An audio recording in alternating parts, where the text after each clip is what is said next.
Guðni Kjartansson fyrir löngu orðinn góðsögn í lifandalífi á Suðurnesjum. Hann var lykilmaður og fyrirliði í gríðarlega sterku fótboltaliði Keflavíkur sem landaði 4 Íslandsmeistaratitlum á árunum 1964 til 1973. Guðni var sömuleiðis kjölfesta hjá landsliðnum árabil og honum hlotnaði sá heiður fyrstur knattspyrnumanna að verða kjörinn íþróttamaður ársins árið 1973. Guðni þjálfaði A-landslið karla ásamt því að hafa komið að nánast öllum landsliðum KSÍ á rúmlega 30 ára ferli fyrir land og þjóð. Guðni sleit barskónum í gamla bænum í Keflavík en hann bjó lengst af á Hafnargötunni. Ég á mjög góða minningar. Ég alin upp, flest ári mín átti ég heima upp á Hafnargötu. Það sem var mikið af ungum drengjum og áhugin fyrir íþróttu var gífurlegur. Kemur hann mjög snemma í ljós? Já, hann kemur mjög snemma. Þannig að hæfileikaríkir drengir sem voru á þessu svæði, til dæmis eins og kom þar út voru 7 landsliðsmenn í 3 húsum. Urðu 7 landsliðsmenn. Næstu húsum við þig? Já, næstu húsum við mig. Eitthvað hægt að útskýra þessa miklu afreksmenn sem komuði með frá Keflavík á þessum tíma? Og af hverju verður þetta svona? Fyrsta lagi náttúrulega gífurlegur áhugi. Núna hafa flesti krakkarnir meira áhuga fyrir iPhone og svoleiðis, þannig að það var númer 1, 2 og 3 og það var náttúrulega ekkert kannski mikið að gerast annað. En hvenær þá kviknar sérstaklega áhuginn á knattspyrnu? Varstu í einhverjum öðrum íþróttum til dæmis? Til að byrja með kviknaði náttúrulega ég fylgdi bara eldri drengjónum sem voru þarna. Þeir voru 1 ára eldri en ég og fór á knattspyrnuæfingu. Höfðu byrjað í sundi en ég hefði ekki gert það en fór á knattspyrnuæfingu, ég fylgdi bara með. Og þar af leiðandi byrjaði fótboltaferillinn. Hvað ertu gamall þá? Ég svona 6-7 ára. Þeir 1 ára eldri. Voru þá skipulagðar æfingar? Já, þá voru æfingar. En þú að vera að sparka kannski bolta frá þú? Já, við vorum náttúrulega á svæðinu og þá voru svæði. Það sem að bígóið núna var stórt tún, í Keflavík. Það var stórt og mikið tún og við gáttum verið þar. Það náttúrulega eitthvað sem var hérna áður fyrir sem að kannski þeir sem yngri eru muni ekki eftir. Það voru hverfislið og annað í Keflavík. Og hverfismót. Það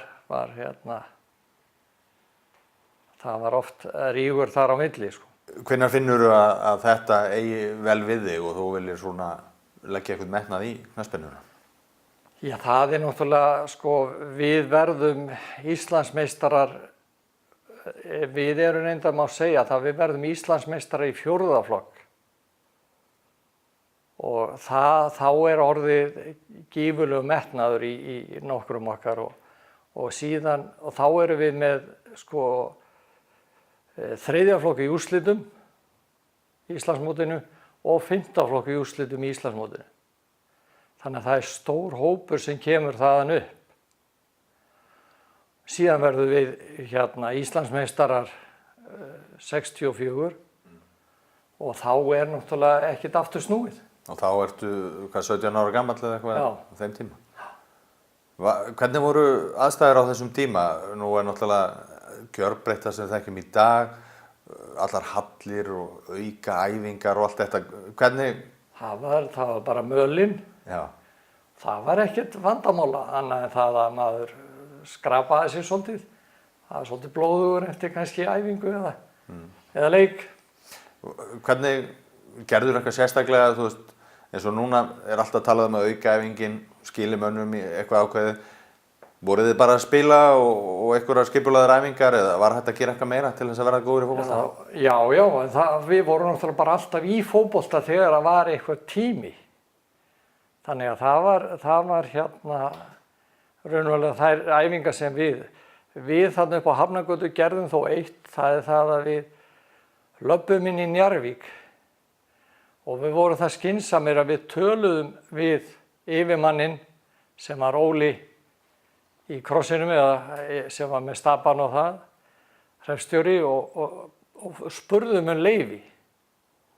Og þá gaf hann okkur alltaf leyfi að því voru svo kurteisir að spurja hann til þess að vera á Njarðvíkurvellinum. Þannig að við fengum oft að vera á Njarðvíkurvellinum og æfa okkur þar sjálfur. Sem var einn besti Já, knattspyrnuvöllur landsins á það var þeim tíma. einn besti völlur landsins. En svona flestir sko sem að fóru og stálust inn á völlin, þeir voru reknir í burtu alveg hreint eins og skot. En að því að við báðum leyfi, þá var þetta alveg sjálfsagt. Enda var það nákvæmlega sama þegar hljómarnir byrjuðu. Þá gaf hann þeim leyfi. Hann borgar sér verið gutti. Já.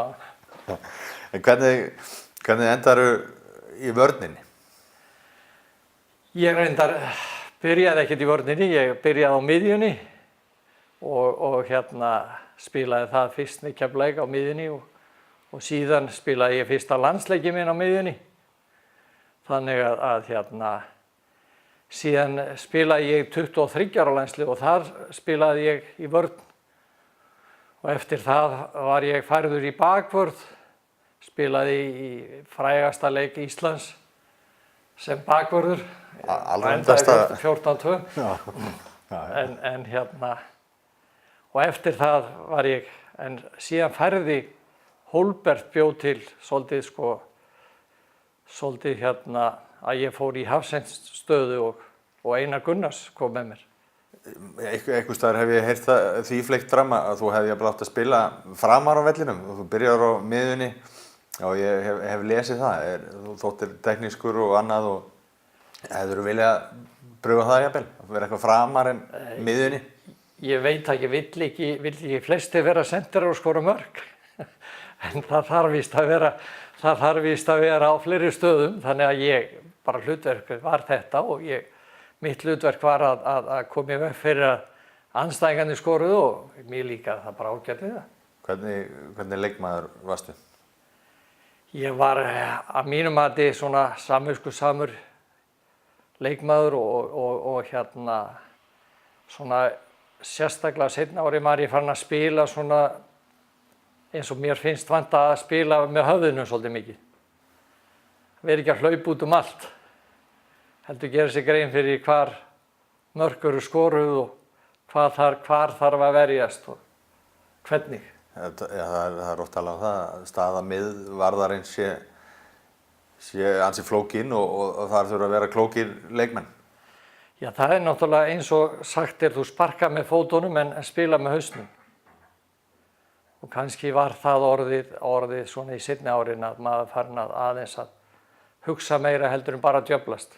Hvernig tilfinning er það að vera fyrirliði besta knattspyrnuliðs landsins í dágóðan tíma?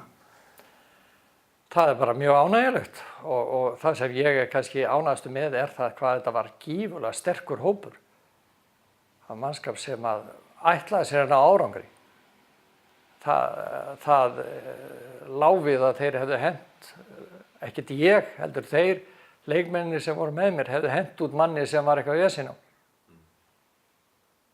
Vorum bara menn að ná árangri og það var markmiðið. Ef eitthvað skemmti fyrir liðsheildinni, Já, þá höfðu við ekkert að gera við þann mann. Já. Eins og kannski eins og við komum síðar inn á þegar þú fær verðlaunin 73 þá er talað um það og þú talað um það sjálfur að það sé fyrir hönd heildarinnar svolítið.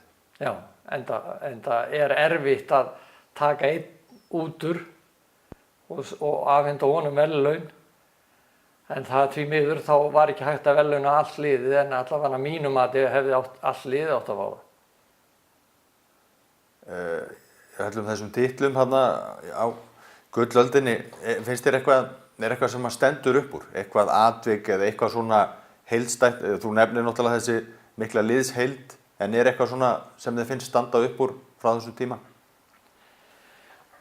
Mér finnst númer 1, 2 og 3 standa upp úr þessi liðsheild, og það voru menn sem voru tilbúnir í að leggja allt í það að vinna og ná árangri. Vissuleyti verði ég að viðurkenna það að Keflavík gerði líka þá kröfu og Keflvíkingar. Við vorum ekkert voðalega ánægðir að labba úti ef við töpuðum leik, Það labbaði Keflavík. Nei. Þannig að þá var náttúrulega bara næsti maður farin að spyrja hvernig stóð á þessu, Þjálfaraferillinn hefst heldur snemma hjá Guðna. Hann verður fyrir slæmum meiðslum árið 1974 sem valda því að hann spilar nánast enga knattspyrnu næstu 2 árin, en hann leggur skóna á hilluna aðeins 30 að aldri. Það er erfitt, það er mjög erfitt, en ég náttúrulega, þegar ég lendi í seinni skurðunum, að þá er ég kannski þannig að ég lendi í því að taka við þjálfun. Þannig að ég held áfram í fótboltaferlinum í kringu þjálfun. Og það verður til þess að ég fer að þjálfa, þótt ég hafi nú spilað svolítið með liðinu árið 76, en þá var ég líka þjálfari. Spilandi þjálfari, þannig að ég en þetta var til þess að ég fór út í þjálfun. Já, hafðirðu hugsað það eitthvað áður eða þú bara svona lendir í þjálfuninni þannig svolítið eða? Já, ég hafði lent í því að ég reyndar fór á íþróttakennaraskólann og hugsaði mér að verða íþróttakennari sem ég varð, en síðan var ég, þegar það voru englendingar að þjálfa, þá komu þeir oft seinna og þá lentið oft á mér að sjá undirbúningstímabil. Og þannig ég hafði verið svolítið að þjálfa, sko. Ég hafði gífurlega metnað, sko. Ég er náttúrulega að byrja að þjálfa þarna í Keflavík og sem verður til þess að ég fer á námskeiði út í Englandi. Er þar í 3 vikur á svona alþjóðanámskeiði og og það eiginlega verður til þess að ég er fenginn til þess að aðstoða landsliðsþjálfara og fer í fræðslunefnd hjá KSÍ eftir það er eiginlega ekki aftur snúið, sko. Því að þá fer ég í það að taka síðan við landsliðinu og starfaði síðan hjá KSÍ alveg, yfir 30 ár, sko. Hvernig, það er einmitt svolítið áhugavert og hefur ekki hugsað eða svona fókuserað jafn mikið á einmitt félagsliða þjálfun.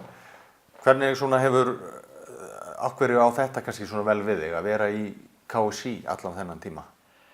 Ég reyndi að þjálfa í Keflavík þegar ég var með landsliði líka.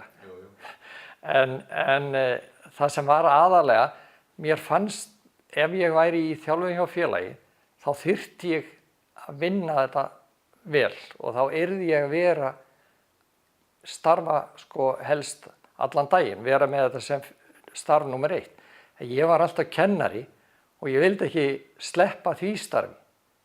Þar af leiðandi hentaði þetta mjög vel með kennslunni að starfa hjá KSÍ. Það þurfa væntanlega líka vel að vera þarna öll þessi ár hjá KSÍ og komið nánast held ég öllum stigum landsliða, bæði kalla og kanna. Já, það er mjög gaman og það er náttúrulega að þú ert með topp leikmenn. Þegar þú ert með landsliðin, þá ertu með topp leikmenn. Sumir eiga eftir að ná langt, aðrir hætta eða verða góðir leikmenn hjá félagsliðum. En aðrir hafa orðið atvinnumenn og ná góðum árangri. Þú náttúrulega komið þá nálægt bara öllu okkar fremsta knattspyrnufólki væntanlega á öllum þessum tíma. Er einhverjir sem að þér finnst standa upp úr og alltaf þessu umræða? Hver er besti leikmaður í Ísland svona fyrir og síðar? Hver er það kannski þínum huga? Ég myndi ekki vilja gera upp á milli, ég segi eins og flestir, sko, ég ger ekki upp á milli barnanna mína. En það voru alveg hörku leikmenn innanum. Ásgeir var hjá mér og Arnór var hjá mér, Pétur Péturs var hjá mér og Marteinn Geirsson og þetta voru alltaf atvinnumenn og síðan þeir sem í dag þú sér það Gylfi og Aron og þessi voru leikmenn sem voru hjá mér. En þegar þú lítur öxl, finnst þér ekki þokkalega lukkulegur bara með ferilinn í bæði þjálfun og sem leikmaður?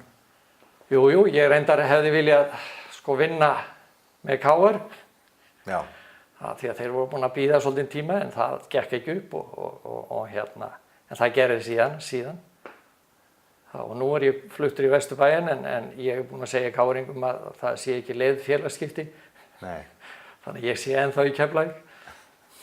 Íþróttin snúast rosalega mikið að vinna eða tapa og þú var sigursæll og allt það. Varstu mikill keppnismaður? Er þér hjartans mál að sigra? Já, maður vildi vinna. En ég var ekki þannig að ég var í fílu í marga daga, sko. Ég jafnaði mig eftir það og ég eiginlega man eitt atvik einhvern tímann sem að gerðist að ég fekk áminningu í einhverjum leik á Melavellinum. Ég man alltaf eftir því að ég gekk til dómarans og ég sá á svipnum á dómaranum, hann hélt ég ætlaði nú eitthvað að fara að tuða. Og ég sagði við hann, ég ætla nú bara að fá að þakka þér fyrir leikinn. Þá leit hann á mig og sagði, ég varð að gefa þér áminningu. Og ég sagði, ég held að það hefur alveg rétt hjá þér. Þannig að ég held ég hef grætt stundum á því að vera kurteis við dómara og aðra hérna í kringum íþróttunar. Já. Ég átti að skilið, sagði ég. Þannig að það og eins finnst mér stundum að fólk verði eða geta sagt, þetta var mér að kenna. Það allt í lagi að gera mistök.